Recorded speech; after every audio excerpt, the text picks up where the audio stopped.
Well, hello everyone. Welcome to another live stream on the HUI podcast. And tonight I'm joined by Tjump and James Stevens Valiant. I'll have the link to Tjump's channel tagged in the description below and also in the pinned comment. And with that being said, just real quick before we continue, Tom and James, thank you both for joining me today. Pleasure as always, Jacob. Thanks for inviting me. All right. IAH, thank you for becoming a member. I appreciate it. Before we get started, let's do a little recap. Who exactly is Jay Dyer for the audience that may not be familiar with the situation? How would you describe him? Nincompoop.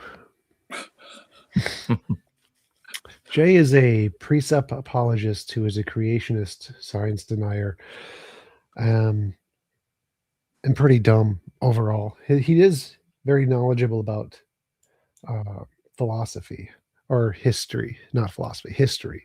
He has lots of facts about history, but not very knowledgeable about anything else in the world. Yeah, I think he knows his Bible, but yeah, he claims to have a master's degree in philosophy. I'm not sure about that with personal knowledge, and listening to him, he is pretty pathetic trying to be a philosopher. I've seen him attempt to do that, but Nincompoop is pretty good summary. Yeah, he's a presuppositionalist Christian. He denies basic science like evolution, and he's an anti-Semite to boot, from what I've repeatedly now recently gotten a full ear of. Yeah, what pulled me into this discussion is when I watched Professor Dave he made a couple of videos about Jay Dyer recently, and Jay got into a hissy fit about that. And the only response, apparently the best response that Jay Dyer had to Dave Farina is, well, let me just show it to y'all real quick. For one, a couple months. So I'm going to skip some of that. Let me find the part. I know it's around here.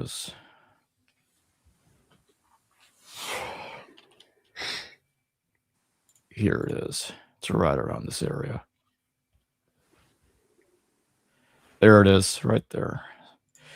So let's play. Anything is.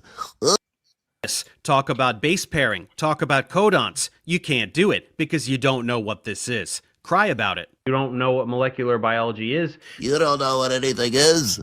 Well, you don't know.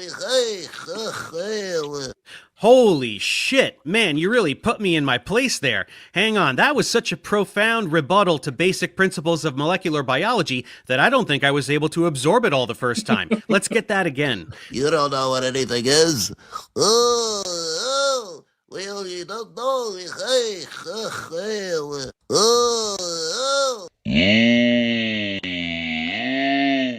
Okay, I got it this time. All of molecular biology is wrong because you made a whiny cartoon voice. I've been teaching science incorrectly this entire time. Also, I could be wrong, but that started sounding pretty stereotypically Jewish at the end. Do you think this guy hates Jews? Does anyone want to tell him that I'm not Jewish or that racism is bad? So you see how Jay Dyer acts right there firsthand. He just made a bunch of ridiculous noises, and that was the only response he had to Dave. And as Dave points out later in this video, and he points it out again in the one that he made after this one about Jay, is that he tries to turn everything that he doesn't understand into philosophy. He tries to turn science, molecular biology into he tries to turn evolution into philosophy when he doesn't understand the first thing about it. That way he can try to make it, he can try to equivocate it to his category, to what he believes, to what he knows specifically, to try to make it look like that he knows what he's talking about when he does not. And Tom, did you experience that kind of nonsense when you debated Jay? Did he try to turn situations that he clearly didn't know what he was talking about and try to equivocate with his position. Well, he doesn't know anything other than just history facts, so he does that every time he speaks. But I don't actually see that as a big problem. Like trying to take any topic and convert it into something that you know. I mean, that's logical. Anybody can do that. The problem isn't converting facts into topics that you understand. That's what I mean. Him just being an idiot in general. So yeah, like I don't really care if he tries to do that. That's fine as long as he can make a good argument. He just can't make a good argument. That's the bigger issue. So I want to take a look at the fake master's degree thing real quick. I'm gonna play this little clip right here. Ignorant of philosophy, like literally Well, go have to a master's in course. philosophy. Let me start that over. Ignorant of philosophy, like literally Well, go to have a master's in course. philosophy. You have no philosophy. Have a master's in philosophy. You have no philosophy. Have a master's in philosophy. You have no philosophy. Okay, yeah, but you come on and say that somebody doesn't know who philosophy who does have a degree, which you appeal to the experts before. So actually, if I have a master's, right, shouldn't I be in that class of the experts? Oh hell no, you're dumb as shit. Have a master's in philosophy. You have no philosophy. Have a master's in philosophy. You have no philosophy. If I have a master's, This is one of the commentators pointed out that he's claiming to have a master's degree that does not exist. He never earned. Is what I mean. There is no master's degree that he has. And that's because he never wrote his thesis. He never finished his thesis. So he's a master's. He tries to say that he's a master's degree without a thesis, which means there's another way of saying you don't have a master's degree. But that's not the way he framed it in the debate. Even in your debate with him, he tries to make it look like he has one. It's deeper than that because the school he went to doesn't have a philosophy degree. It has a religion degree. It's a religion degree. God. So That's he even has. better. He tried to What get a school master's did you go in. I forget what it's called. It started like an M or something, but it's a Christian diploma mill. So it's just one of those Christian colleges that hands out diplomas for garbage. Murray State University. That's it. That's the one. Yeah. Yeah. All So right. it's not a legitimate actual accredited degree. It's just kind of a junk degree. And it wasn't in philosophy. They don't offer a philosophy degree. He had like a minor in philosophy or something. It wasn't really, it was like a linguistics degree or something, in English related. So, but honestly, I don't really care. I don't really care if he has a degree or not. It doesn't really matter if someone has a degree. What matters is the quality of their arguments. And Jay is dumb.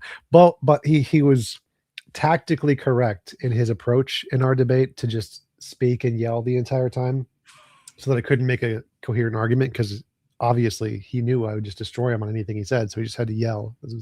So props to him for making a good debate tactical decision to just scream the whole time so I couldn't make an argument. Well, he was insulting, he was rude, he was full of ad hominems, but he wouldn't let you complete a sentence. He wouldn't let you put two sentences together. It was not much of a debate in terms of learning, but I suppose if you want to impress people who already agree with you and not let the other guy, get a word in edgewise, that was a tactically smart thing to do, because you would have cleaned his clock from what little I was able to gather from your position. You were already cleaning his clock, even with the half sentences you were permitted to get out before he hit you with a barrage of insults. So that's the sign of someone who's not terribly secure in their position, for one thing. And two, not someone who's interested in engagement on ideas. And when you consider what his ideas are, you can see why he would do that. Again, not just in that debate that he had with Tjump, but I put debate in quotes on that, but in life in general, and his basic approach to figuring stuff out and engaging with people. You have to have a good, like Tom says, you have to have a good argument. I mean, that's the first thing, and he doesn't have a good argument. So, you couldn't allow that kind of space to allow an engagement, because it would expose him for being the nincompoop, as Tom puts it, that he is. I mean, presuppositionalism. I mean, it's talk about misuse of philosophy. Talk about, just for the record, I have an undergraduate degree from New York University in philosophy, graduated magna cum laude. I completed an honors thesis there, but I know it's only an undergrad degree. I did go on to graduate school and get my JD. But the point is, at least I went to a legitimate place, and studied from legitimate people. But in any case, he plays games with philosophy. He plays the worst kind of rationalizing games with philosophy. Philosophy as a topic only comes up when we're adults and we have a whole bunch of knowledge already built up, if you will, a whole bunch of beliefs already built up. And what we have to do retrospectively is sort of look back and say, how did I get here? What does my knowledge presuppose? And so much of philosophy is trying to reverse engineer what our knowledge presupposes and how we, in effect, got here, knowing what we do or believing what we do. What he does is he takes tricks from philosophy and then uses all kinds of fallacies. Knowledge has to begin somewhere. And I believe it begins with the evidence of the senses, with sense perception. And so broadly speaking, I belong in the Aristotelian, empiricist school that says sense perception is the ground of all knowledge. He doesn't begin knowledge with that. He begins it with a little logical game playing or illogical game playing, a little trick called a transcendental argument in which you can smuggle in his proposition about God and his belief in the Bible. And anyone could do that with anything. Anyone could do that with any higher level concept, whether it's God or the truth of the Bible. Anyone could play his transcendental game, which is totally sophistry. He cites Plato, who did argue that, you have to already kind of have the form before you can even identify the thing you're seeing. I reject that. I reject that on the same basic grounds that Aristotle rejected that. I think we can form concepts from observation, basic ones, and from those basic first level concepts, we can move up a chain of abstraction. So I don't play games. I don't pretend, for example, that I can prove the presuppositions of proof, right? The logic itself has certain presuppositions, like the law of non-contradiction. Again, as Aristotle explained so well, more than 3,300 years ago. But he believed it was a basic observational thing. Go look, see, non-contradiction. If a man goes to Megara, why does a man go to Megara? If he wants to go to Megara, he doesn't head to Corinth or Thebes, cities in ancient Greece. He heads to Megara. Everyone acts like it. The law of non-contradiction applies. Non-contradiction is a universally observable truth. And so while the law of non-contradiction is a presupposition for the rest of the rules of logic, and Aristotle pretty much gave us the basic rules of deductive logic, so he's using philosophy like a game. Now, I'm not saying he's alone in doing it, but he's particularly shallow and empty in doing it.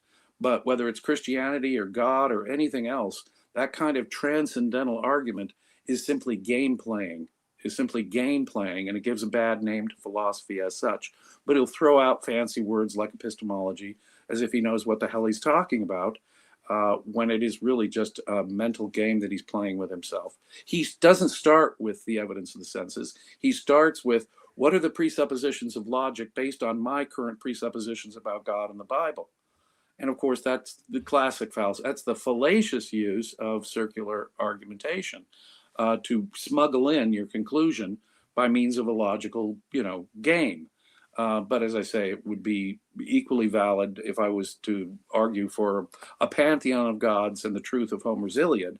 You cannot know anything, you cannot have ethics unless you read Homer's Iliad and you believe in the Greek pantheon of gods. It would be just as valid as the kind of crap that comes out of his mouth as a presuppositionalist. And of course, his fundamentalist Christian beliefs, in effect, inform his ignorance about science. I mean, we didn't need molecular biology to have Darwin and Wallace make some pretty basic observations that were pretty, persuasive to my way of thinking about what the origin of the differences and similarities between living organisms on Earth is all about and where it comes from. Molecular biology has demonstrated this all the way down to molecules. And so all this guy can do is ridicule science that contradicts what he actually already believes. And to go further, and my final point is, he's just a bigot. He's a nasty person who'll engage in personal attacks. He showed that in his debate with Tom, what was it, 3 years ago? and he's shown that repeatedly again and again. But he's more than just a mean, nasty, unpleasant individual. He is actually a bigot. And so I guess that's what I wanted to say in response to this guy. He's a worthless piece of crap. And please don't waste your time with him. I actually partially disagree with some of what you said. So I don't think the tag argument is sophistry, and I don't think it's inherently circular. I think like saying logic exists, and so whatever the preconditions of logic must be logically or necessary for logic to exist. I think it's perfectly sensible, and I think that the way that they do it is very intelligent in saying that it must be something that's intelligent, universal, et cetera, because those are things that we assume are true about logic. So I wouldn't say that the tag argument in and of itself is sophistry or circular.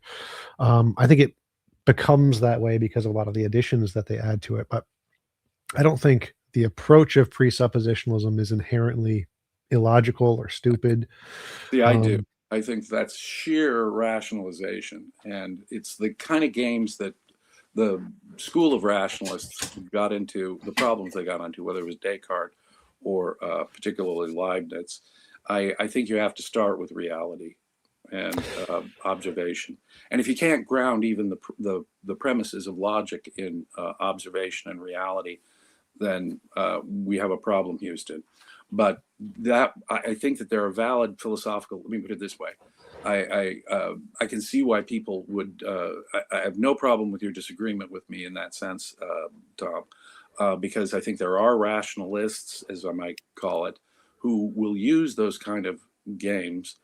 I think they're games because philosophy for me is how I know and cope with reality, and it's only a value to me insofar as it will and do that. Philosophy for me is not some kind of abstract chess game. And this is bad chess, by the way. But in any event, it's not some kind of chess game. And sometimes the chess games are elegant. I'll give you that.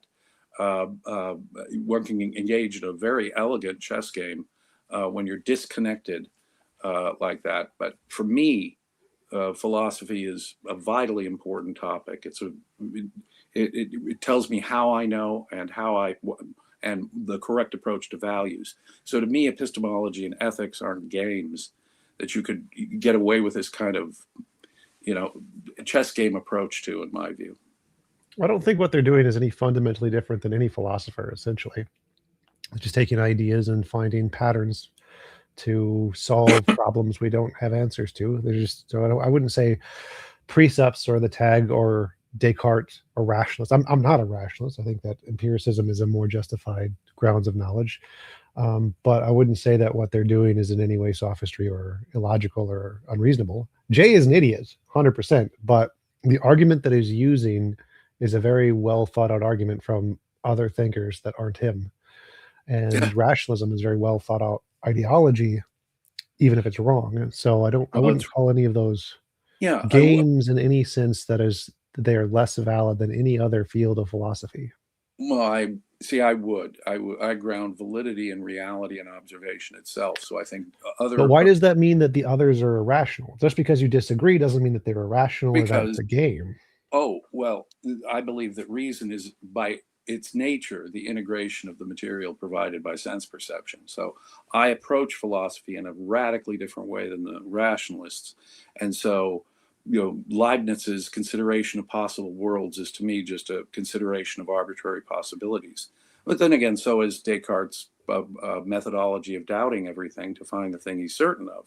I think that's, again, playing with arbitrary possibilities. Possibility for me needs to be proved, demonstrated. Even possibility needs to be proved or demonstrated. But as wrong as though Descartes and Leibniz may have been from my perspective, they are geniuses of the ages, and they are not to be compared with this Dyer guy who's really stealing elements of their approach to his own really messed up ends. It is rationalization in his hands. When you're trying to prove God and the Bible by playing these kind of, quote, logical games, you're lost already, in my view. Again, I think that's too strong of an approach that makes your position too too stringent and self-defeating in a lot of ways. So I think that rationalism is a Happy to perfectly, hear how it's self-defeating.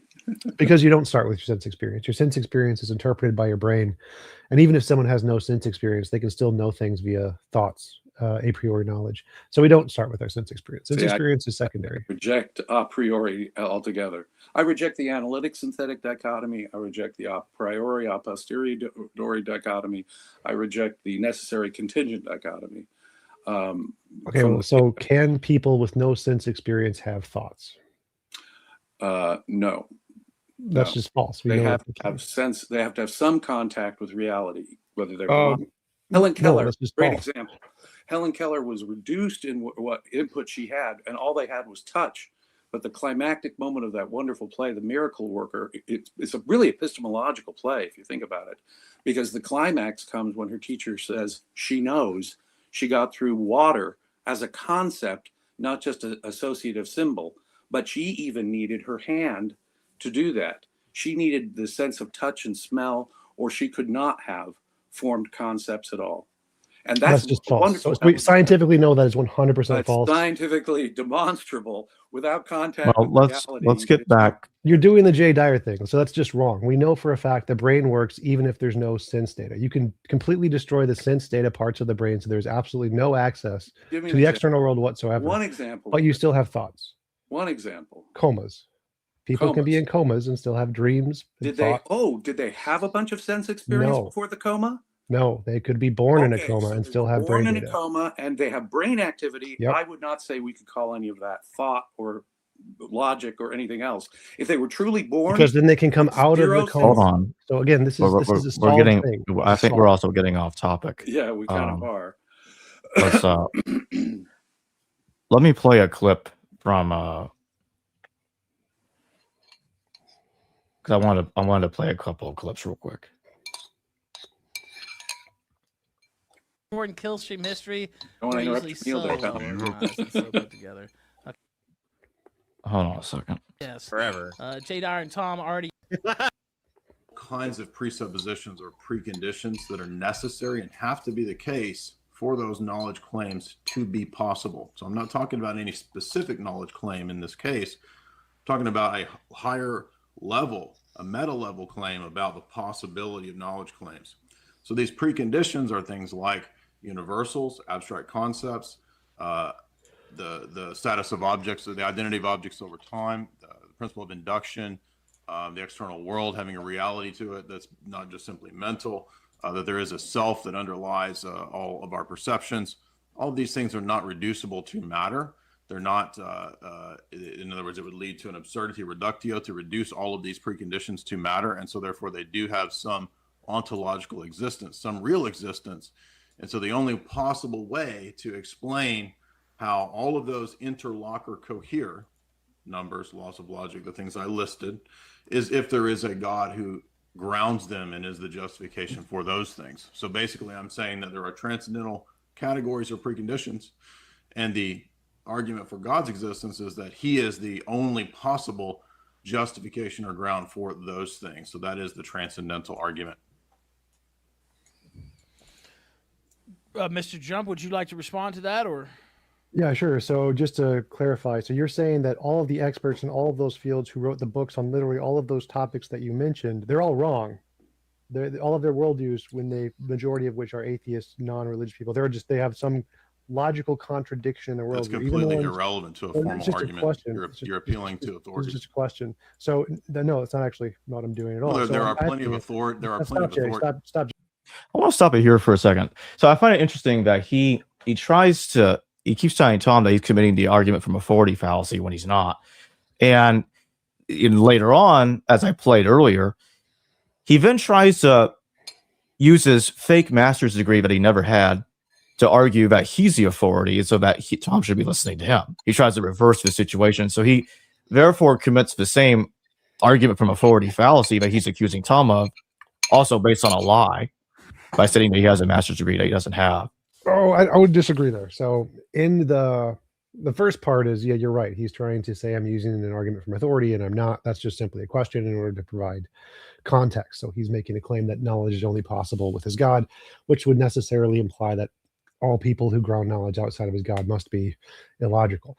But in his later argument that he has a master's degree, he was doing like an internal critique, his normal thing of like, in my worldview, if I accept authorities, he has a degree, therefore I should accept his authority. He wasn't using an argument from authority from his perspective. He was just saying that if I accept authorities, he has a degree, he's an authority. So it wouldn't be self-contradictory for him to say that. That is not a self-contradictory argument. Yeah, if he was just responding rhetorically, saying, look, you did it, and so if by your logic, this would be okay if I did it.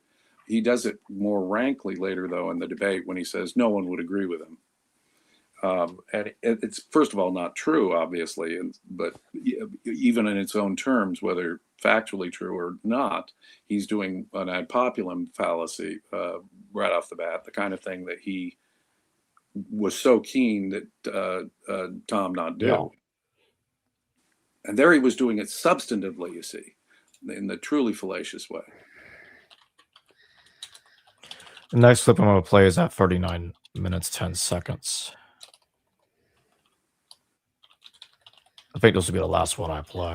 Oh, God, If I'm the loving it. premise is true, the conclusion is necessarily true. All right. Right, yes. What is the first premise? That's Jay? that's called a disjunctive argument, though. All right, you know That's what? This. Tom- You just admitted that this is valid. Thank you. If the premises are true, then the conclusion follows. So, Jay, that means it has to have premises, right? Right. So what's the first premise? Do you Jay? understand? I'm showing you the form. Wait, Jay, what is the first premise? I'm showing you the form No, I of don't the care what argument the form before is. I I make want to the know what the first argument. premise is. I'm asking you what Do is you the first understand premise? that the argument is different from the form? Jay, You don't Jay, even you I'm can't. not This guy interested in can't the even form. grasp. I just the want to know what the form first premise is. of arguments are Yeah, different from I don't actual care what the arguments. form is. I want to know So what the first premise is. when I made the argument at the beginning, I'm it was still- this. I'm still waiting for the first premise. Like, I want to know what the first premise is. You said it's Do you valid. remember the? Okay, I'll give it to you again. Do you remember the argument I made at the beginning? No. You don't remember it. No, how could I possibly remember that gibberish? All right. No. Well, tell us again, Jay, and then I'll let him respond for 2 minutes. I'll read the super chats and we'll take calls. Go ahead. God is the necessary condition of all knowledge claims. We What's have the- knowledge claims. I'm therefore writing God. it down. Wait, go slower. I'm trying to write this down. So what is the first premise? The argument is simply put is that God is the necessary precondition or condition of all knowledge claims. I would extend it to say ethics, metaphysics, and epistemology. Wait, that's the first premise? Yes. Like how many times you don't know what a disjunctive argument is? This is really simple, dude. So like the first premise is like Socrates is a man. That's a premise. Yeah, this you just did when I asked you if there's if the premise and then there's a conclusion. This is the premise. This is the conclusion. It's called a disjunctive argument. Okay, it's a valid form of argument. This is just the form. What's The second argument premise? that I don't make. care about the form. What are the Yeah, premises? you're having to learn class because you don't know what you're No, talking you about. have it. You don't know I know basic logic. You philosophy. I came know to this philosophy. debate You with don't. nothing So, but pure arrogance. Jay, I know philosophy. You don't. So tell No, me. I want to pause there real quick before I finish playing this part of it. It's hilarious to me how he's trying to shift and he's accusing you, Tom, of being arrogant when isn't Jay himself coming off as quite arrogant, constantly interrupting all the time, and with the way he's handling this. Oh yeah, he's the idea that I'm asking him to provide his argument, which is his worldview. I'm asking him to present his worldview, but instead of presenting his worldview, he is trying to be confrontational and derogatory instead of actually presenting the argument when the person you're in a debate with asks you to present the argument. It just shows he's just a moron. Like literally, I'm just asking him to give the thing he's there to give, and he's like, "No, I'm going to be a dick." Sounds like much better argument. Yeah, there's not much to say there. Then for the record, if people don't want to go through the better part of an hour and a half of this debate, this is actually one of the better moments. Get this. This is actually one of the more coherent moments in that blood sports debate because there's actually something being elicited that was, gives you some idea of what the guy actually argues, however absurd it obviously is. I'm gonna hit resume real quick. you don't. You didn't know what this was. You just asked me to explain this. Now, to to you. be fair, he does have a degree. I mean, I don't know. Degrees don't mean everything, but Are you kidding me? No, he's dumb all right, as shit. okay, So all right. what are the premises? I Dude, wanna know all the you premise. do is insult. All That's you've done good. is That's okay. insult That's okay, dude. What are constantly. the premises? because you don't know basic philosophical concepts and arguments. Premises. Tell me the premises. The So you got that premises, first one. I've told you 5 times what the premises is. God is the necessary condition of knowledge. One. Knowledge, therefore God. It's a simple argument. Then anybody can use any god and say Shiva, therefore knowledge. Vishnu, 4. Purin, any god you can possibly imagine. It doesn't even have to be a god. So even if somebody believes in a god, how do you know by which mechanism can I determine which god, therefore knowledge? Well, that would just be a part of his argument. So he doesn't state every part of the premise there. The way he defines God is the Christian God. Anything that's not the Christian God isn't God. So when he says That's my point. God is the necessary precondition, he means the Christian God. He just didn't say it in that many words. And so it wouldn't be fair to say that via the argument he presented that would justify any God, because it wouldn't from his perspective. That would be a straw man of his argument. You could say that based on the logic in his argument, there's no way to differentiate other gods effectively, and that could work. That's obviously what we're That's saying. what I meant. Yeah. That's literally what I meant.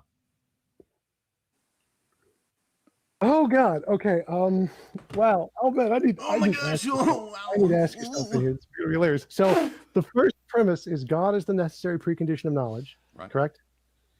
Yeah, Correct. for the 20th time, yes. And the second is therefore God.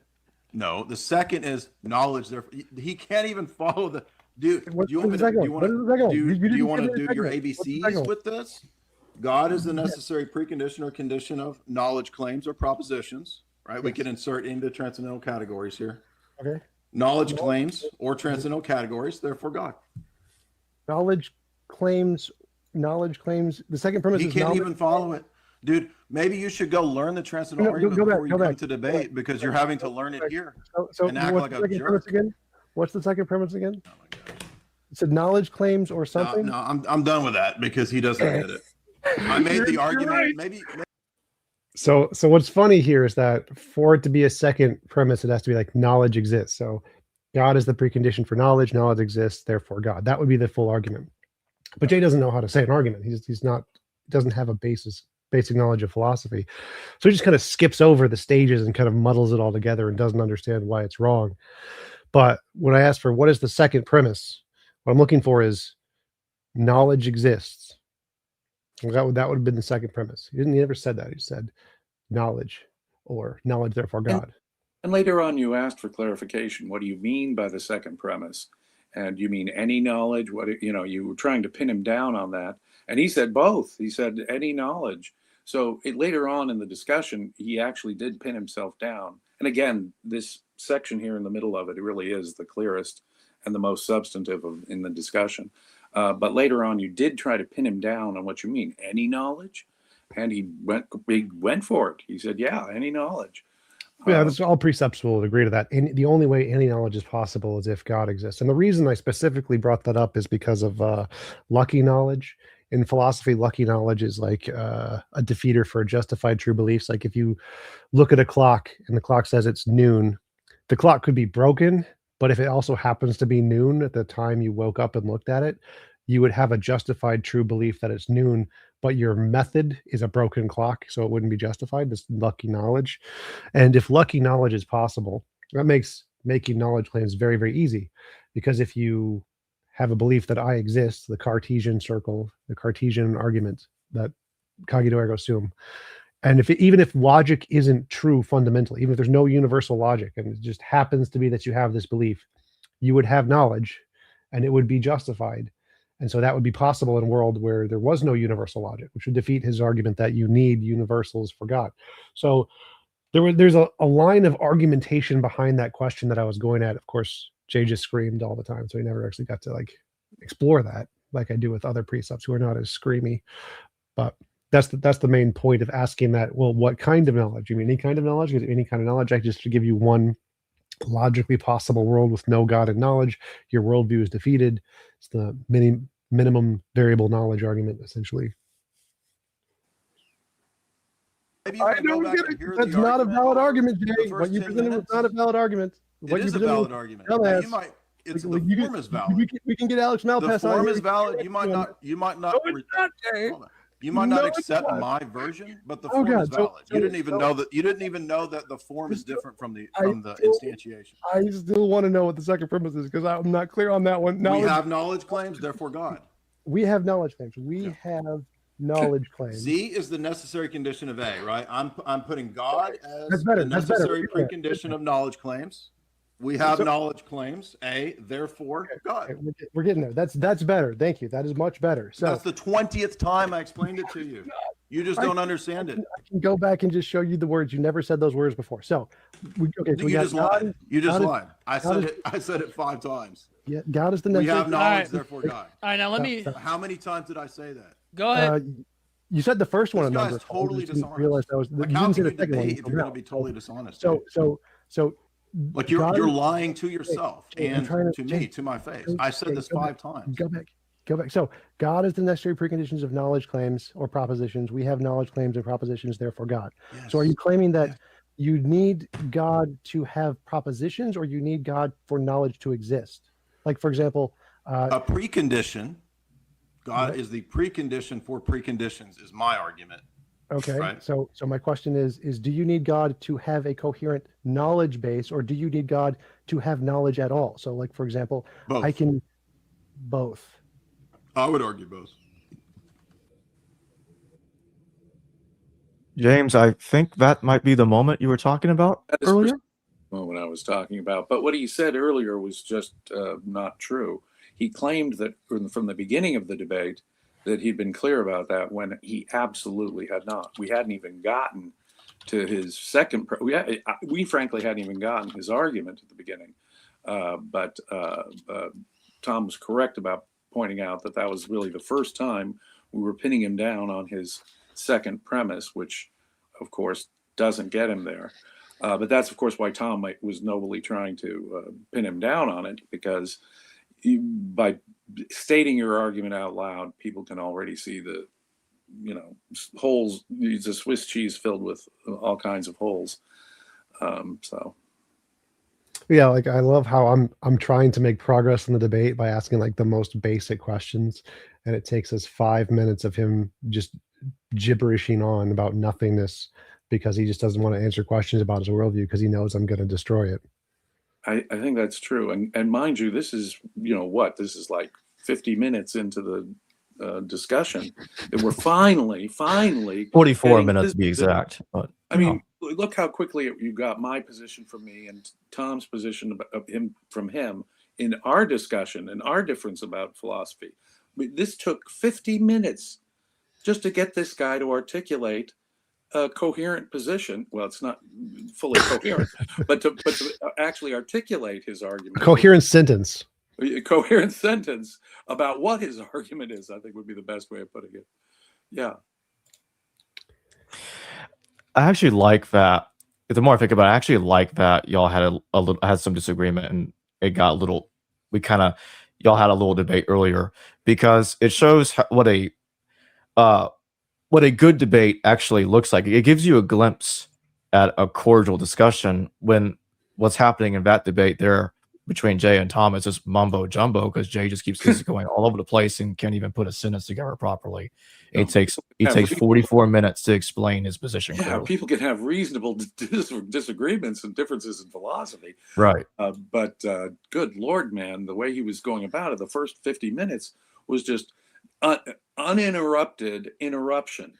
It was a complete stoppage of Tom's ability to say a complete sentence, much less put two sentences together. When I see your videos on History Valley, Jacob, you provide the exact opposite of what's this discussion was all about. You let the thinker explain his or her position and develop it at length. You guide them into the questions that you're curious about, but only after allowing them to fully explore the reason why they take the position they do, give you their basic argument and evidence. So if you want to hear someone's position, listen to History Valley and you'll get a fair understanding of that thinker's ideas. Listening to this, if a debate is supposed to clarify things, help people in their own mind think about things, this was the very opposite of that. But what we just heard here, ladies and gentlemen, this was the most substantive bit of it. It really was, because otherwise, Dyer was absolutely not going to allow Tom to say a single thing. Both okay. So we can go with that one.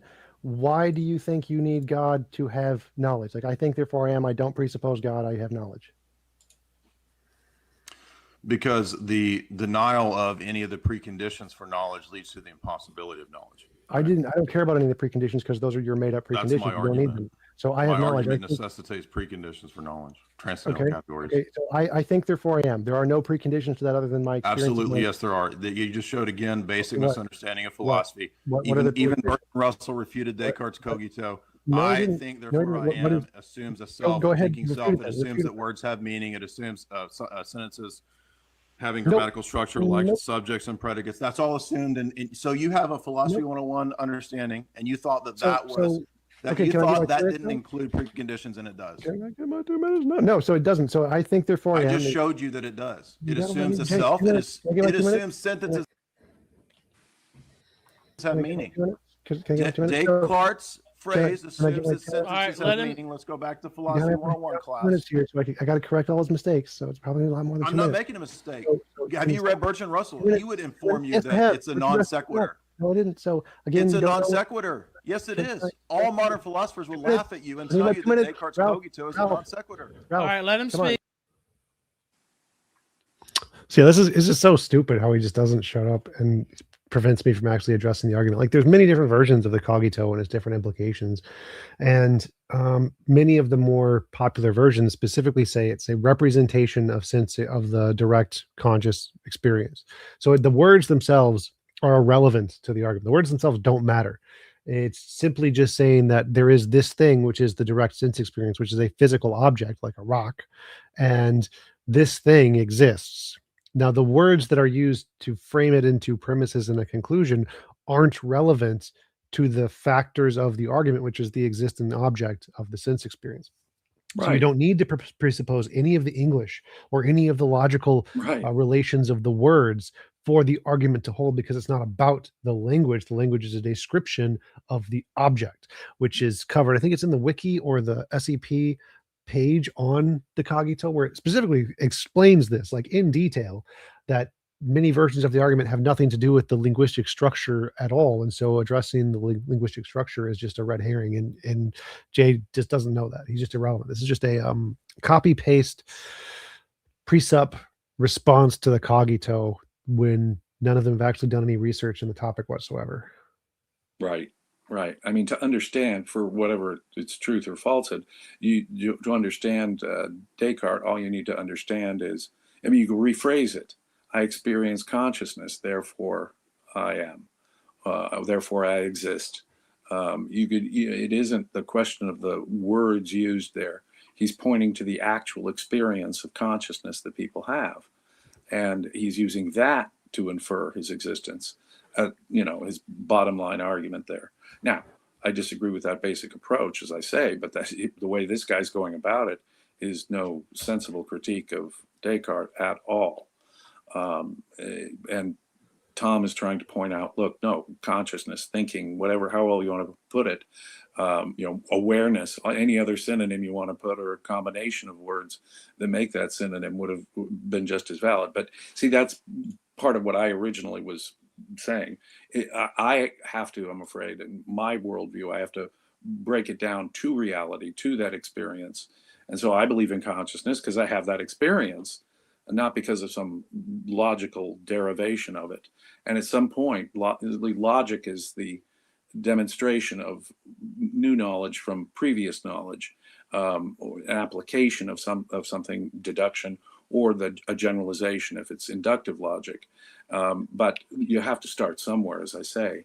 And this guy starts with his transcendental premises about God and knowledge. God must be the presupposition for everything else, and knowledge, any knowledge, I guess he pinned him down in saying, since we have some knowledge of some kind, therefore there must be a God. I think that's rationalization. That's not demonstration. And it's certainly not comparing, your ideas to reality in any way. I'm going to play one more part of it, and then we'll be done watching those segments.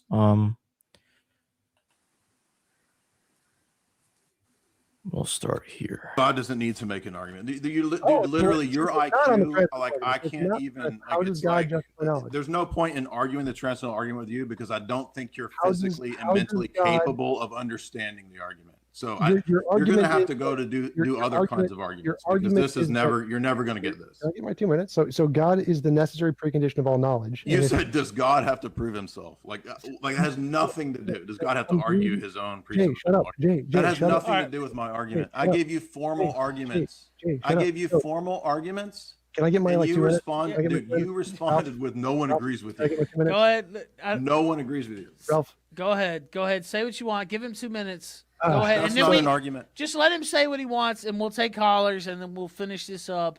Go ahead. All right. So his argument was that God is the necessary precondition of knowledge claims. That's the first premise of his transcendental argument. And he says the way God grounds knowledge is through the argument, but the argument assumes God is the necessary precondition is one of the premises. Correct. So his argument is viciously circular. That is literally the definition. Yeah, I believe in circular arguments. What? Okay. I believe in circular arguments at a paradigm level. So these kind I just have to pause there for a second. Grab that bull by the horns there, Dyer. At least he's admitting it right there. Yeah, that was pretty funny. It's like, I'm just going to admit that I believe just arguments are just fundamentally circular on the paradigm level. Therefore, it's fine if my argument is viciously circular. It's a very, very dumb thing to say, but okay. Right. But I mean, it's the way so many people try to rationalize and smuggle in, right, the premise they're trying to demonstrate. This is a classic means of doing that. But you notice this is also an example of him using a fallacious argument about what other people believe. He was talking about arguments from authority before. Now he's saying literally no one would agree with you, man. And he's using that as substance. Well, there is a classic, and there we have an improper use of, someone else believes it, therefore used fallaciously. So he can complain about, what wasn't there in the beginning, Tom's alleged use of an argument, fallacious use of an argument of authority. But here he is again and again and again and again saying, well, no one would agree with you and ... That's, I would say to him, that's not a proof of anything either. I mean, if what you're saying is true, we shouldn't appeal to anyone, authority, ad hominem, ad populum, take a poll. Well, he does it constantly. That brings me back to my point earlier, because that's really what I meant to say, is that he tries to shift it by saying, because he accused Tom of committing the argument from authority fallacy earlier, but now he tries to shift and say, well, a bunch of people believe this, therefore that. Then why would you accuse someone else of committing similar fallacies, and then you just do it yourself? And at the risk of doing what he would accuse me of doing, as Tom did, I think if you actually went and asked people with PhDs in philosophy, more of them would agree with Tom, or at least Tom's position on this point, than Dyer here on this point. So I'm not saying that determines the truth or falsehood of anyone's argument, but I am saying it is some reason to believe that when this guy fallaciously uses that kind of thing, someone else believes it therefore, or someone doesn't believe it therefore. He's really he's adding insult to injury on top of everything else. What can I say?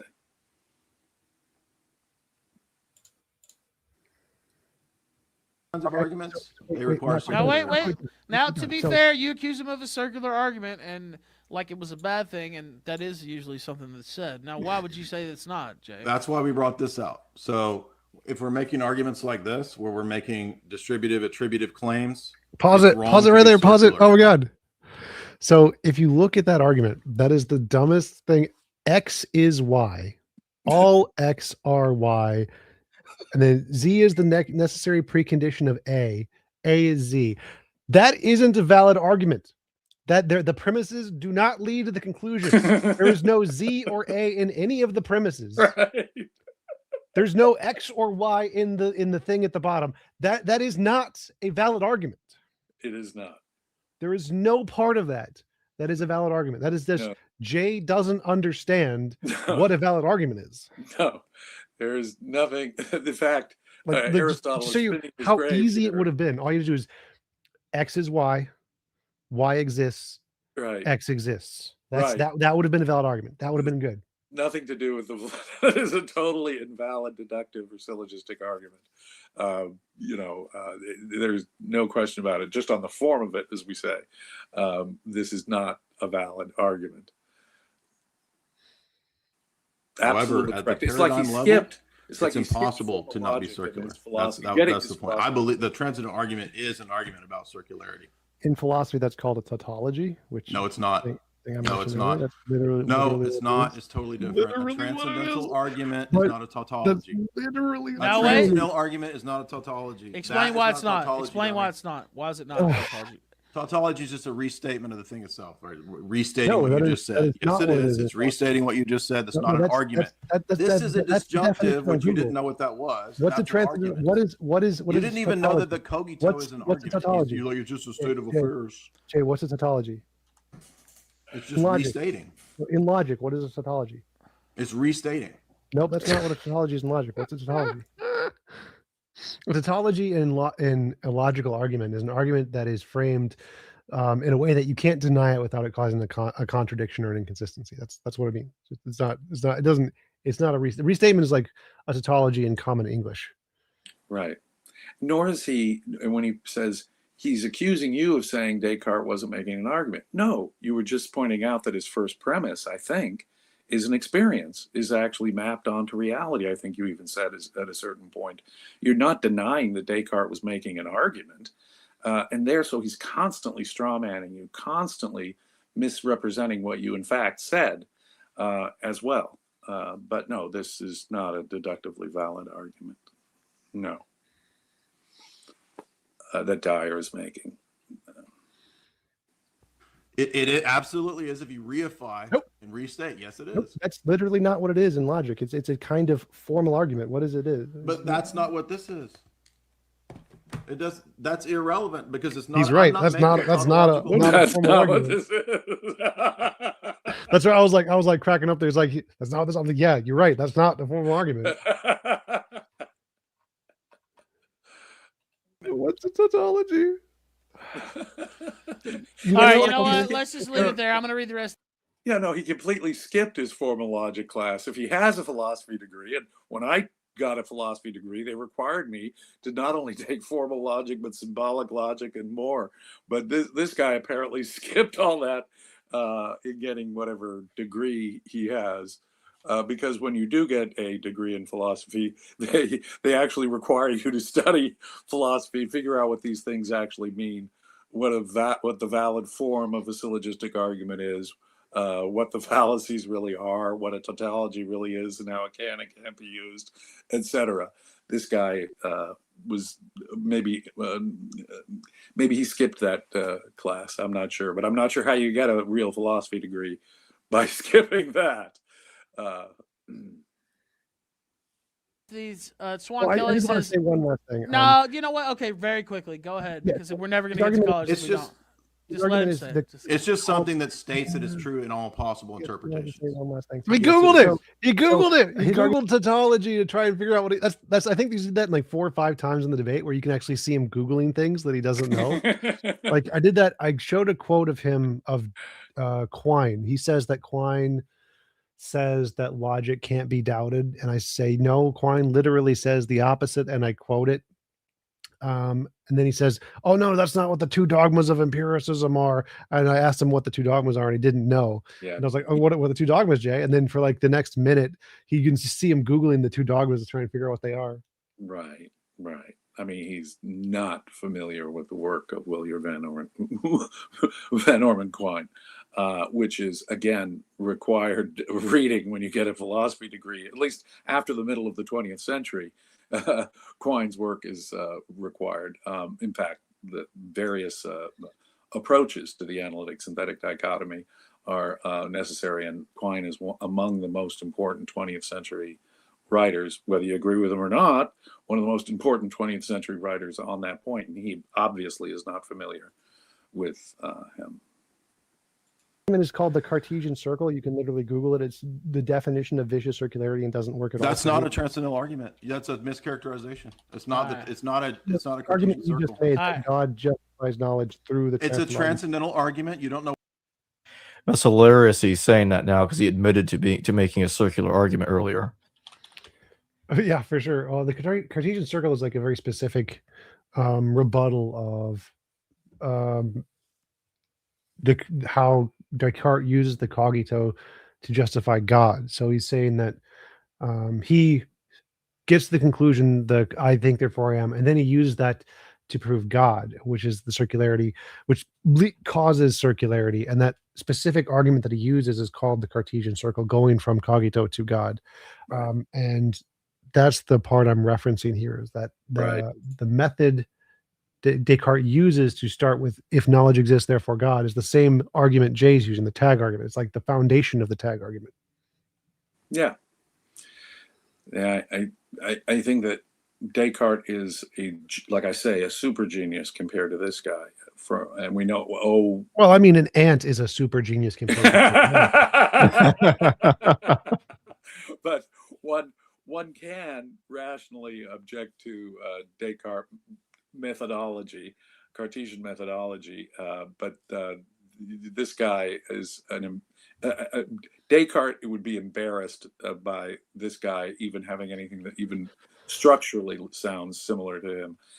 Look, I'm an atheist, so I reject all those kind of approaches to this kind of argumentation. Frankly, the better arguments, are more like design arguments, because they do ground themselves in observation. For all the fallacies that have been pointed out in, say, design arguments. But that's infinitely superior in my mind. As fallacious as it is, it's infinitely. See, look at a tree. Who could make a tree? At a certain level of scientific ignorance, you could say, well, the classic way it's put, if you find a pocket watch along the road, you wouldn't think that the pocket watch spontaneously assembled and could tell time. And similarly, you look at a human eye or you look at a tree, that's got a lot more credibility. There must be some intelligent creator behind it. That's got a lot more persuasiveness, to my way of thinking, than some kind of transcendental argument of this kind. That strikes me as game playing. So the Cartesian circle is founded on the wiki. It's Descartes' justification for why we have clear perceptions of reality is because he believes there is a God that exists that's a non-deceiver, and then his proofs to show that God exists come from his clear perceptions of reality. So he says the reason we have clear perceptions is because God exists, who is not a deceiver, to give them to us, and then he uses those clear perceptions to prove God exists. Now, I'm not sure if you caught this, but that's the tag argument. Knowledge exists, God is the precondition for knowledge, therefore God exists. Right. What that is not the same thing as a tautology or a Cartesian circle. It's literally it is. You could just no, it's Google not. it. All right, we're just gonna call This Tom. is a different form from a tautology. We gotta call Tom. Form. He doesn't know the form of arguments. He doesn't know what All that right, is. let's keep going. Swan Kelly says, Tom, Jesus loved you and died for your sins. Tiger King 10 says, Tom, are you special needs? All right. Okay. That more characterizes it: the insults and the abuse and the interruptions. That you played the full part of what is the most substantive element. I put myself through this entire thing for you today, so that the viewers out there don't have to go through the full thing. But if you caught just that bit, then you got all the substance you're going to get from Dyer on the point. Really. Yeah, I think we'll close here. And before I close, I just want to let everybody know that I will be live tomorrow. Professor Dave Explains will be joining me, in which we're going to cover more in depth the anti-Semitic crap coming out of Jay Dyer's mouth, and also how Jay just dodges everything that Dave pointed out in his videos, dodges and deflects. So yeah, that'll be all covered tomorrow. And with that being said, Tom, James, thank you both for joining me today. My pleasure. Yeah, thanks for having me on. I also would like to give a shout out to the new project I'm working on. I wrote a model of morality, and if anybody has a chance to check it out, churchofthebpw.org. Give the story a read. Let me know what you think. I'll be sure to put the link in the description below after the live stream concludes. I also have a link to Tom's YouTube channel will be down there in the description below in the pinned comment as well. Thank you both again. Hello viewers, thanks for watching this video from the History Valley YouTube channel. Please don't forget to subscribe and hit the notification bell. And if any of you wish to further support this channel, please consider checking out this channel's Patreon page and becoming a patron. And or donate through PayPal or through Super Chat during your live stream. Thank you.